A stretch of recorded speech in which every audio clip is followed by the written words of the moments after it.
My name's Gisele. I'm from Brazil. I'm very happy to be here today, and I'll talk to you about inclusive assessment strategies for ADHD in English language learning. I'm the coordinator of a group of teachers, a group of schools, in fact, in Brazil, and regular schools. And we have been researching inclusive assessment and working with our teachers and our students to better support our the students involved. Okay, so it's very important for us to understand what ADHD means. It's a neurodevelopmental disorder which affects 72% of individuals worldwide. In Brazil, at the schools where I teach in São Paulo, we had a poll last year and we noticed that we had 10% of individuals, of students with this disorder. I mean, diagnosed students with this disorder. This disorder is characterized by inattention, impulsivity, and hyperactivity, sometimes the three together. So that means challenges, cognitive challenges for students who have this disorder. So difficulty with executive functions. This is something really challenging for them. So planning, organizing, and time management, we're going to see in a minute. They struggle with working memory, which affects retention and recall as well. Let's talk a little bit about executive functions and English language teaching. So I follow Adele Diamond, who's a professor at the University of British Columbia. I love to hear her talking about executive functions. She's been researching this area for many decades. And she says that executive functions are a family of top-down mental processes that make it possible for us to pay attention and stay focused. This is very important.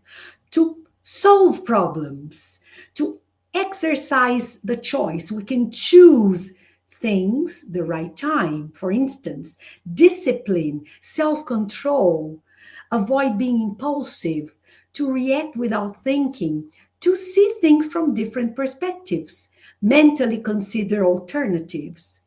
When executive functions are okay, we can do all that, which does not happen with students, with people who have ADHD.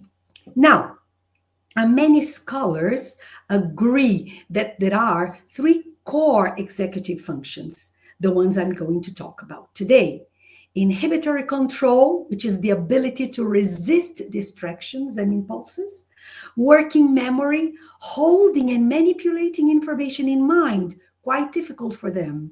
And cognitive flexibility, adapting to new rules and perspectives.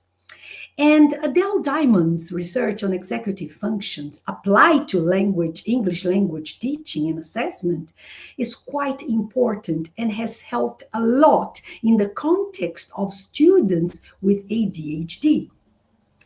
Well, in fact, I've just finished a postgraduate course in Neuroscience Applied to Education, and I've designed an action plan which I want to put into practice with part of my group of teachers. So I've chosen 7 middle school English teachers, and we're going to have 7 training sessions in total, some in person, some online, from March to September 2025, a total of 11 hours and 30 minutes. And the action plan has one important thing to consider. What is the main goal? I want to encourage them to reflect on their assessment practices, to adopt more inclusive evaluation practices. Just saying something very important, these teachers work at regular schools. Each classroom has around 35 students, and sometimes 3 or 4 with ADHD problems, okay? So this is really a challenge for all of us, all the teachers in the classrooms.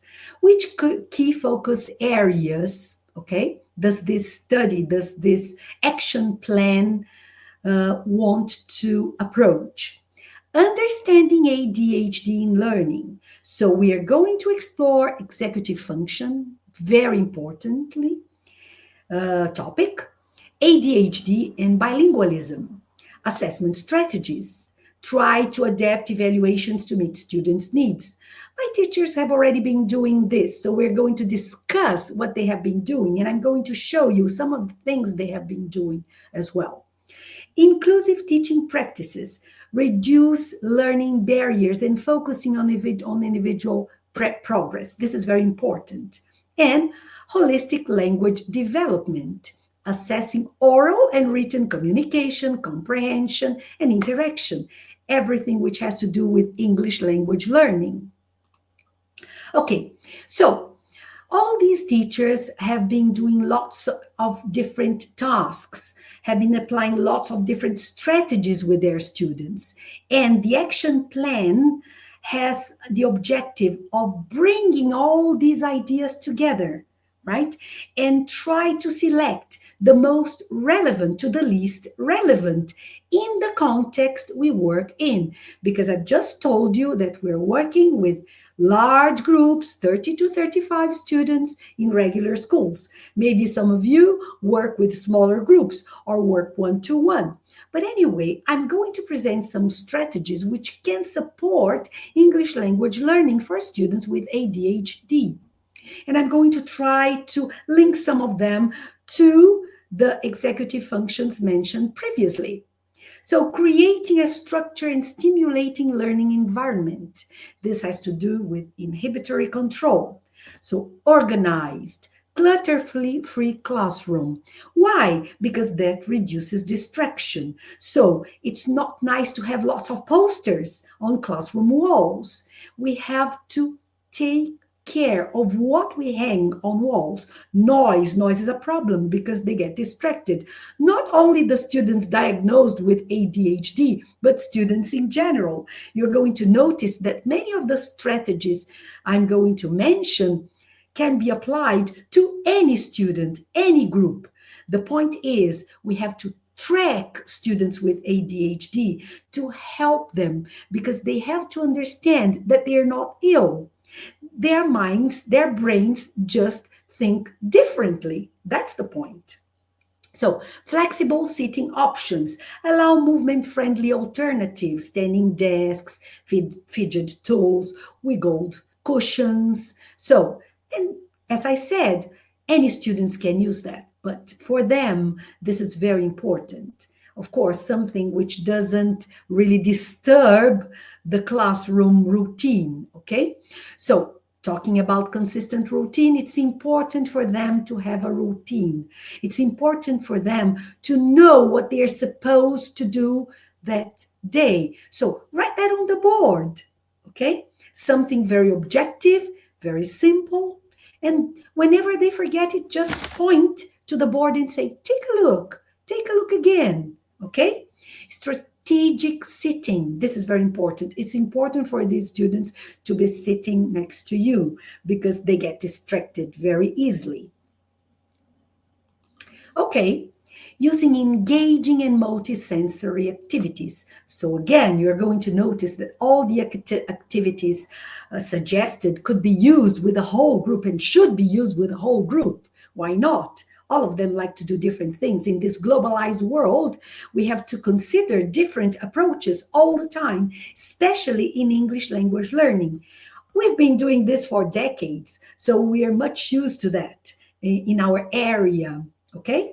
So kinesthetic learning, incorporate movement, total physical response, for instance, role-playing, acting out vocabulary, and then it will help them with the inhibitory control. They will learn their time to talk. Okay, now it's my turn. Now I have to wait. Now I have to, if I want to say something, I have to raise my hand. All these things are very important. Visual support, they are very good for the working memory. Use flashcards, graphic organizers, color-coded notes, and illustrated stories. For the smaller ones, I'm talking about middle students, middle classroom students, but when we talk especially to smaller ones, storytelling, it's really a powerful tool. Or you can come into the classroom and tell a story. I have something to say today. And you start a story, maybe with the 11, 12, 13, 14-year-old students. You just say, come on, you know what happened to me? Sometimes you come up with a different story. You know what happened to me? I was coming to school and this happened.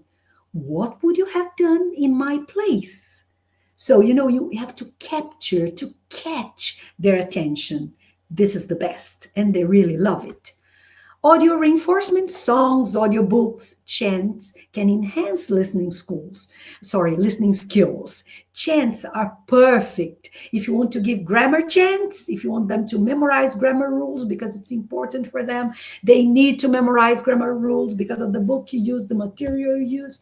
Okay, use chants. Technology and gamification. Well, this is, something they know. They swim a lot. So use platforms, Kahoot, Quizlet, Bamboozle, WordWall. My teachers love to use Kahoot and WordWall. They use it a lot.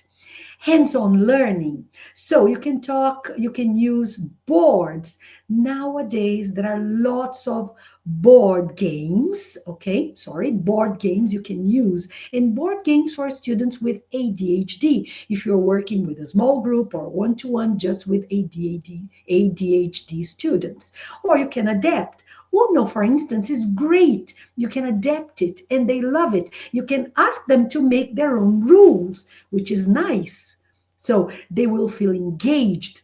All the classroom will feel engaged, but they will feel they can contribute. They know how to do things. They are capable of doing things. And this is very, very important for them.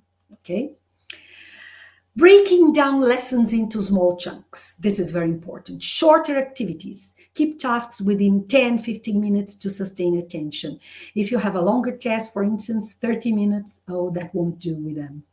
Frequent brain breaks. Integrate quick movement activities, stretching, mindfulness exercises between tasks. That would be great for the whole classroom. Scaffolded instructions. Step-by-step guidance with clear, concise instructions, verbal and written.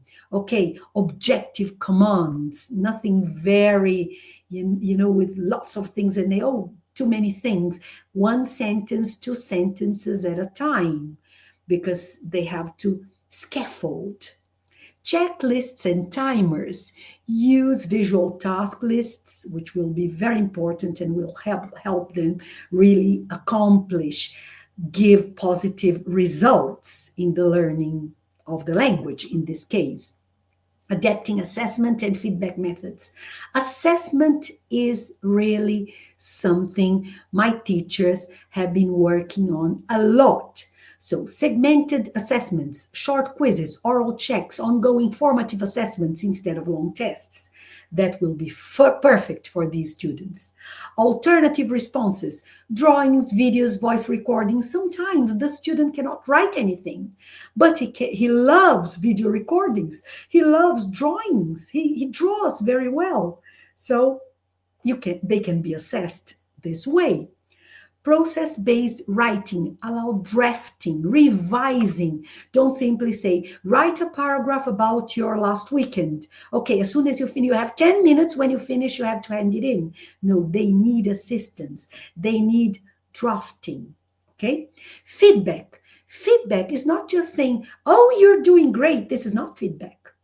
Feedback is when you tell him to come near you and you're going to ask him, do you think you are learning?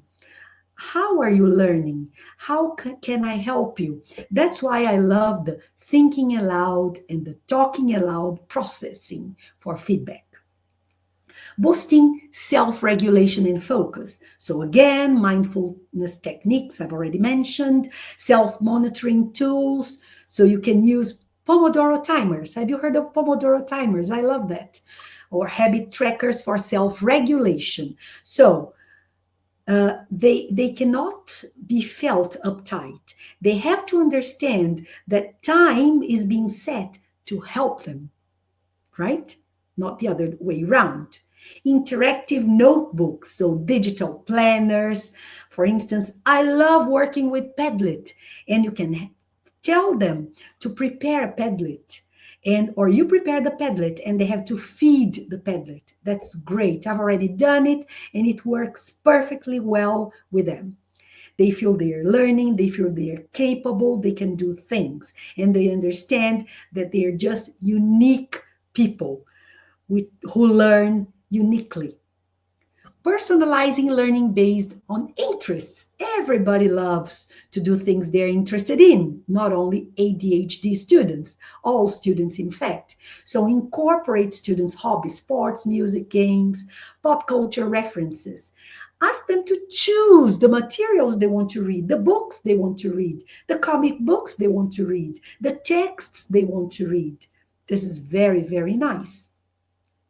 Encourage social interaction and confidence, peer collaboration. In fact, these students like to work in groups. I think they like to work in groups. Most of the students I work with, they love working in groups or in pairs.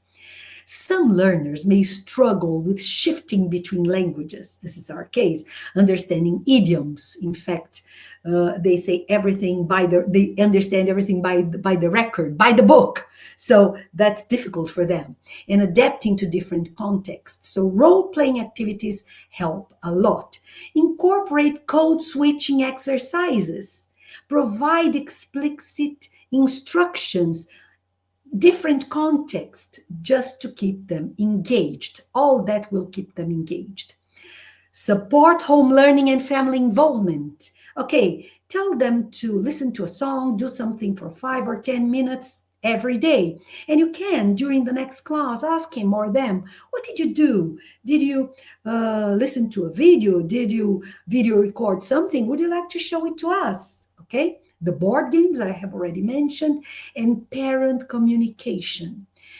You have to bring the parents to you.